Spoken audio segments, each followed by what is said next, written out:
BAZ ball meet the wall ball. Welcome back to the Maximum Cricket Podcast. We are back with some daily reviews of the first day, of the first test, or is it the fifth test? Or is it the only test? Anyways, it's a test between India and England. Maximum, the first of this contest. Oh, that is brilliant.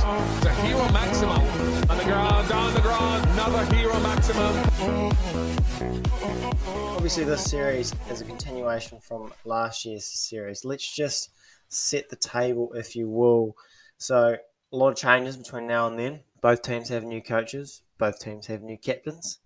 India was winning the series 2-1, which at the time I was particularly pleased about, as I had a little bit of money on that series. I liked India's chances. I think at the start of the series I went 2-1, which was looking quite good going into the final test in Manchester. I believe there was a bit of rain about. Everything was looking pretty good for a bit of money coming my way. However, COVID strikes, and a little bit mucky around the details about, there's a bit of a controversy around, or conspiracy even. It's quite close to the IPL at the time. Bubble life, not for everyone. So they left, and it wasn't forfeit. They were going to come back, and they come back a year later, which might come back to hurt India a little bit. As since that time, England have lost some more tests. They probably got worse, and then they had enough and got rid of their coach, changed their captain, introduced BAZ ball, smashed New Zealand 3-0, and suddenly they're probably favourites going into this test. So not ideal for your man's bet, but India, I would say, probably better equipped at taking on BAZ ball. So we will find out. So India sort of looking a little bit ragged going into it. No Rohit Sharma, which is their current captain, unfortunately. So that means Jasprit Bumrah to be skipper. So obviously people get funny about a fast bowler being captain. I mean, it just feels weird, but there's actually no real reason why he can't be a good captain. So that will be, and he's going to have help. I mean, Kohli's not captain, but he's going to help. Let's be real. Come on now. And he'll be quite good in terms of bowlers dealing with Bazball and Bairstow and people going nuts. You'd think Bumrah would be right up there in terms of his T20 skills on how to slow it down. So that'll be interesting. For England, obviously Anderson back in for Overton makes a long tail. I actually thought Broad may be rested. I'll get to that later. But so Overton unlucky missing out. Test average of 97. That's tough. Billings in for Folkes. Interesting they didn't go Harry Brooks. I thought they could have gone Harry Brooks in and Bairstow to take the gloves. That would really strengthen that batting. Could have been a really good chance to bring in a guy like Harry Brooks. I guess they don't want Johnny taking the gloves. I'm not sure. Maybe he's not. He just wants to bat, which is each their own. But so England elected to bowl or elected to chase in the fourth innings yet again, fourth time in a row.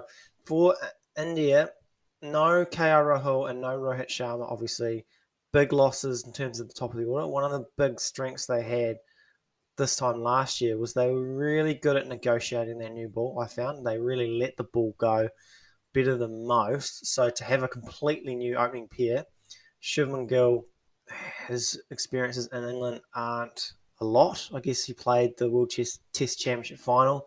Didn't go great. No one did, to be fair. They've gone with Pujara as the other owner, which is interesting, on the back of a stack load of runs in the county championship. So he's forced his way back in. And basically from the morning, the first session and sort of a little bit on into the second session, it was all England. To start the day, Anderson looked like he's back to his best. That break really refreshed him up. He took 3 for bugger all, getting that ball to jump around, getting a lot of bounce. He was looking very good. He knocked off, he got the first 2 wickets. And then Potts just doing what Potts does. It's been a hell of a summer. He came in, had the Hari trapped, and then the big wicket, or is it a big wicket anymore? I don't know, but he had Kohli looking to leave. not sure of himself, a wee inside edge off the bat. And just on Kohli, I guess, it's just weird going into a test and you just sort of know that he's not going to score runs. And I've never really, well, this is Virat Kohli we're talking about. This is one of the modern day greats. Fab Four, I guess, he's the biggest cricket superstar on the planet. And you go into this game, he's running on empty. He hasn't scored a century in 3 years or something ludicrous. It's hard to bet in England. I mean, the only surprise was that it wasn't Anderson that got him out. It was Potts. And I mean, I'd love to see him back in form. You hate to see it. Class is permanent. You want him back, but it just felt inevitable that he wasn't going to score. So that's a shame. So at 98 for 5, England obviously well on top. And the strange thing is, all the Indian batsmen got a sort of a mini start. They all faced sort of at least sort of 10 to 15 balls. Shreyas Iyer went a little bit harder. He got about 15 off about 10 or something stupid. When he sort of got strangled down the leg side. Brilliant catch from Billings. So that's maybe why they went Billings instead of Brooks, potentially. I don't know. So at that point, it's all, as I said, all England. And then, as I said in the opening, BAZ ball meet the wall ball. Rishabh Pant, batting like BAZ ball before it became fashionable. He's been doing this for a while now, folks. Rishabh Pant and Jadeja, 222-run partnership of 231 balls. That's almost 6 and over. That is an absolute demolition. What a fight back. Pant giving England a little bit of a taste of their own medicine. It's not so nice, is it, fellas? 146 of 111 balls, 100 off only 89 balls. His 5th Test 100, 4th overseas. That's crazy how he's got 4 tons overseas and 1 at home. That's mental.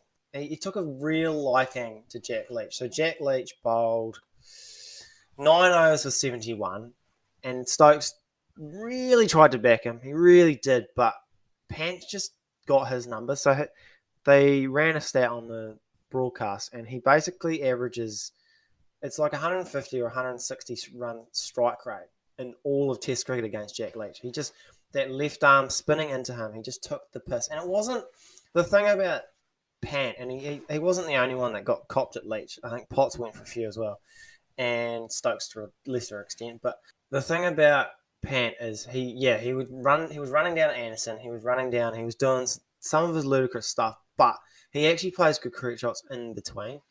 They had this field spread a lot, and some of the shots against Leach, he was just picking fielders. Like there was one shot where it's one of those shots where you get it off your hip and you just sort of work it off. You hit it to the deep square leg fielder. And Pant hits it with such power in between the two boundary riders, and it beats them, and it goes for 4. And I just thought, well, that's ridiculous. There was one where he hit a 6 one-handed, went over 100 meters. There was one he hit it might have gone for 4. It might have been 6 or 4, but he basically fell over. I mean, the guy is just so entertaining. You love to see it. But he wasn't alone. There was a guy called Ravindra Jadeja. What an innings. 83 not out of 163 balls. So he actually played the anchor role, which is cool. And he just looked unfazed for most of his innings. Played his role. Not everyone has to go ballistic. He sort of just gave him the strike, did what he needed to do. It's a big call to leave out probably the best spinner of our generation, Ashwin. Because Jadeja is probably not the bowler that Ashwin is. But he's a superior batsman, and he's a genuine all-rounder. This is a guy that averages over 100 just this year, going into this test, so it's probably more right now. He's been averaging over 40. I'd say it's over 40 for at least the last 3 or 4 years. Combine that with a bowling average of the mid-20s. He's a genuine all-rounder, and I forgot to mention his unbelievable fielding. Like, he is a true all-rounder, one of the great all-rounders of our time. Probably doesn't get the credit he probably deserves. Just on England, they did struggle with that old ball, as it does seem to be a trend in this summer. As the ball gets older, the pitches get flatter.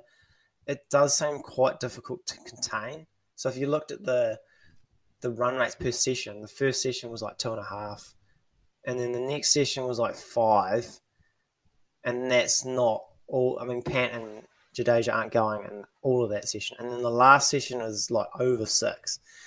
So just an absolute bucket load of runs coming late. And I guess when you got Leach going at 8, and then they tried Root, he did the same. It's difficult to contain, and when you got Pant just doing what Pant does, it becomes very, very difficult. And this may be the norm. Maybe Bears ball this is the norm. Maybe everyone just goes at 4.5 and over. I don't know. So with Leach, struggling. I did wonder if they should have rested Broad. I touched on this in the main pod the other day. He wasn't quite himself in the last test. It's just I just feel like when you play, this is his 4th test in 5 weeks. That's a lot of work. I just think they could have potentially rested him, potentially gone with Overton, and just had that extra bit of pace option when the ball gets a little older and a little extra batting. So that's probably the only thing I've got to say. It's it's tough. It makes it tough for England. I know that Stokes wanted to back. You can only back him so far. Isn't that right, Kay Williamson? Yeah, very late fight back. Stokes just sort of bowled quite well towards the end with that old ball. He managed to pick up the call with an absolute ripper. Just one of those rising deliveries, caught the glove. So whose day would it be? So that's 73 overs in, bit of rain, 338 runs scored at almost 5 and over, but England do have 7 wickets. Look, I actually think it's even. I do think it's quite even. Like, that's sitting on the fence, obviously, but it probably will depend on how if India can push that lead up to 400, then definitely they're on top. But if England can sort of get it to 350 and then do a job with the bat, I think they can, because the game's progressing so quickly, they can definitely come back, as we have seen in the past. So that is us for another day. We'll catch you again tomorrow.